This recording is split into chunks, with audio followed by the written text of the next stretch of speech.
නමෝ බුද්ධාය. පින්වත් දරුවනේ, යොවුන් වයසේදී ආදරය සම්බන්ධයෙන් ගොඩාක් ප්‍රශ්න තියෙනවා. පතන ආදරයම නොලැබෙන්නේ ඇයි? ආදරය කරද්දී වංචාකාරියන්ට හහු වෙන්නේ ඇයි? විවාහ ජීවිතවල ගොඩාක් අරුබුද හටගන්නේ ඇයි? අපිට කවුරුත් අපි කැමති විදිහට ආදරය නොකරන්නේ ඇයි? මේ වගේ ගොඩාක් ප්‍රශ්න, ගොඩාක් හිත් ඇවුල්. දරුවනේ, මේ ජීවිතේ අපි පතන ආදරේ නොලැබෙන්නටත් ආදරයේදී රැවටෙන්නත් හේතු වෙන බරපතල පාපයක් තියෙනවා. වැරදි කාම සේවනය, සල්ලාලකම. මේ වැරදි කාම සේවනය කියලා කියන්නේ හරිම දරුණු කරකස කටුක විපාක උපදවන එකක්. ඒ නිසාමයි තිලෝගුරු අපගේ භාග්‍යවත් බුදුරජාණන් වහන්සේ මූලික සිල්පද තේරීමේදී පන්සිල් යටතේ 3 වෙනි සිල්පදේ විදිහට වැරදි කාම සේවනයෙන් වැළකීම කියන සිල්පදේ අනුදැන වදාළේ. මහා කාරුණිකයන් වහන්සේ කොහොමද දරුවනේ වැරදි කාම සේවනයෙන් වැළකීම කියන සිල්පදය තේරුවේ? බුදුරජාණන් වහන්සේ වදාළා, කාමේසු මිච්ඡාචාරම් පහය, වැරදි කාම සේවනයෙන් වැළකීලා කාමේසු මිච්ඡාචාරා පටිවිරතෝ හෝති, වැරදි කාම සේවනය නොකර ඉන්නවා.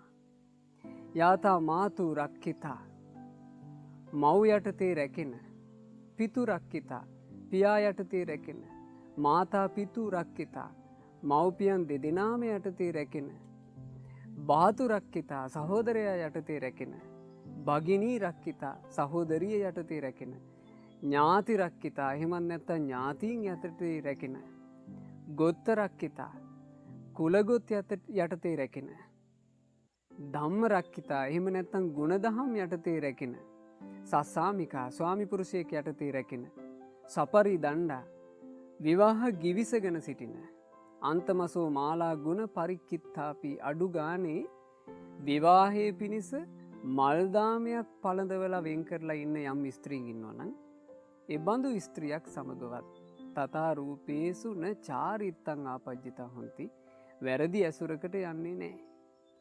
ඕනෝක තමයි බුදුරජාණන් වහන්සේ වැරදි කාම සේවනයෙන් වැළකීම කියන සිල්පදයේ තෝරපු විදිහ. දරුවනේ, හොඳට ඒක මතක තියාගන්න.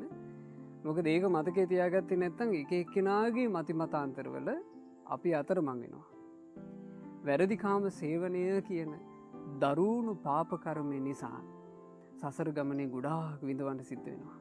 බුදුරජාණන් වහන්සේ දේශනා කළා, වැරදි කාම සේවනය කරන තැනැත්තාට ලැබෙන අති භයානක කටුක විපාකයේ තමයි මරණින් මත්තේ දුගතිය උපදිනවා, නිරයේ.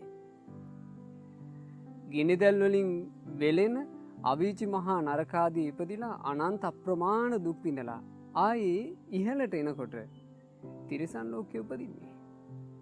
වැරදි කාම සේවනයේ විපාක. තිරිසන් අපායෙන් නිදහස් වෙනකොට ඒක නා මනුස්ස ලෝකයකට ආවා කියලා හිතමු. මනුස්ස ලෝකයට ආවත් බුදුරජාණන් වහන්සේ වදාලා බොහෝ දුරට ඒක නා නපුංසක වෙනවා. ස්ත්‍රී පුරුෂ දෙපැත්තටම අයිති නැහැ. සමාජයෙන් කොන් වෙච්චි නිന്ദා අපහාස ලබන ජීවිතයක් යට ලැබෙනවා වැරදි කාම සේවනයේ නිසා. වැරදි කාම සේවනයේ ඊළඟ විපාකය තමයි ස්ත්‍රීන් වෙලා උපදිනවා. මේ වගේ සංසාර ගමනේ අපිට ගොඩාක් කටුක විපාක ලැබෙන්න හේතු වෙන බොහොම බරපතල පාප කර්මයක් වැරදි කාම සේවනය, සල්ලාලකම.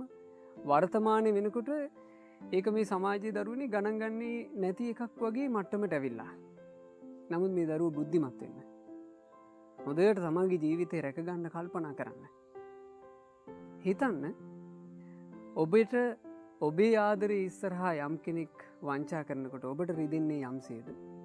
ඒ වගේමයි නේද අපි තව කෙනෙකුගේ ආදරයට වංචා කරොත්, තව කෙනෙකුගේ ආදරයට රැවටීම් කළොත්, තමන්ට ස්වාමි පුරුෂයෙක් ඉද්දී වෙන මිනිස්සු පස්සේ යනවා නම්, තමන්ට බිරිඳක් ඉද්දී වෙන කාන්තාවෝ පස්සේ යනවා නම්, ඒ ආදරයට කරන රැවටිල්ල, ඒ ආදරයට කරන වංචාව තමන්ට කටුක විපාකයක් විදිහට පස්සෙන් එනවාමයි. ඒක මේ ජීවිතේ වෙන්නත් පුළුවන්, ඒක පරලොවදී වෙන්නත් පුළුවන්, ඒක සංසාර ගමනට වෙන්නත් පුළුවන්. ඉසිදාසි අරහත් උත්තමාවිය තේරගාථාවලදී වදාලා, මේට ආත්ම භාව 7කට කලින් ඉසිදාසි උත්තමාවි පුරුෂයෙක් ඒ ජීවිතේ සල්ලාලකම් කළා, වැරදි කාම සේවනය කළා, හිතෙන ස්ත්‍රීනික වාසය කළා. ඒකෙන් විනෝදයක් කියලා හිතුවා. ඒ ජීවිතෙන් චුත වෙච්චි ගමන් නිරේ අනන්ත අපරමාණ දුක් විඳලා ඊළඟට උපදිනවා වැඳිරියකගේ කුසේ. ඊළඟට උපදිනවා බූරු දෙනකගේ කුසේ. ඊළඟට උපදිනවා ගව දෙනකගේ කුසේ තිරිසන් අපායේ. ඊට පස්සේ මනුස්ස ලෝකෙට ආවා කියනවා. මනුස්ස ලෝකෙට එනකොට කොන් වෙච්චි නපුංසකෙක්, විකෘති වෙච්චි ශරීරයක්, තමන්ට තමන්ම පිළිකුල්, ලිංගිකාශ්‍රිත රෝග බොහෝමයක් හටගෙන තියෙනවා සංසාර ගමනේ. ඇතැම් ලිංගිකාශ්‍රිත රෝග තියෙනවා දරුවනේ. ලිංගික ප්‍රදේශ ඒ කෙනාටම පිළිකුල් සහගතයි. වැරදි කාම සේවනයේ කටුක විපාක. එනිසා ලෝකේ දිහා හොඳට ඇස්සැරලා බලන්න. මේ කියපු දේවල් ඔක්කොම ලෝකේ පේන්න තියෙනවා. අඳුනගන්න. වැරදි කාම සේවනයේ නිසා මේ නස්පැත්ති ඔක්කොම වුණා. ඒ නිසා මම නම් වැරදි කාම සේවනය කරන්නේ. මං මගේ හිතට එකඟ පිරිසිදු ජීවිතයක් උපදව ගන්නවා කියන අදහසට එන්න. මේ ලෝකේ කවුරු වැරදි කාම සේවනය කළත් කමන්නේ. මම වැරදි කාම සේවනය කරන්නේ කියලා සමාදන් වෙන්න.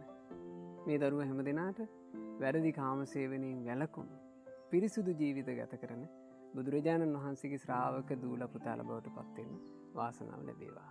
තෙරුවන් සරණයි.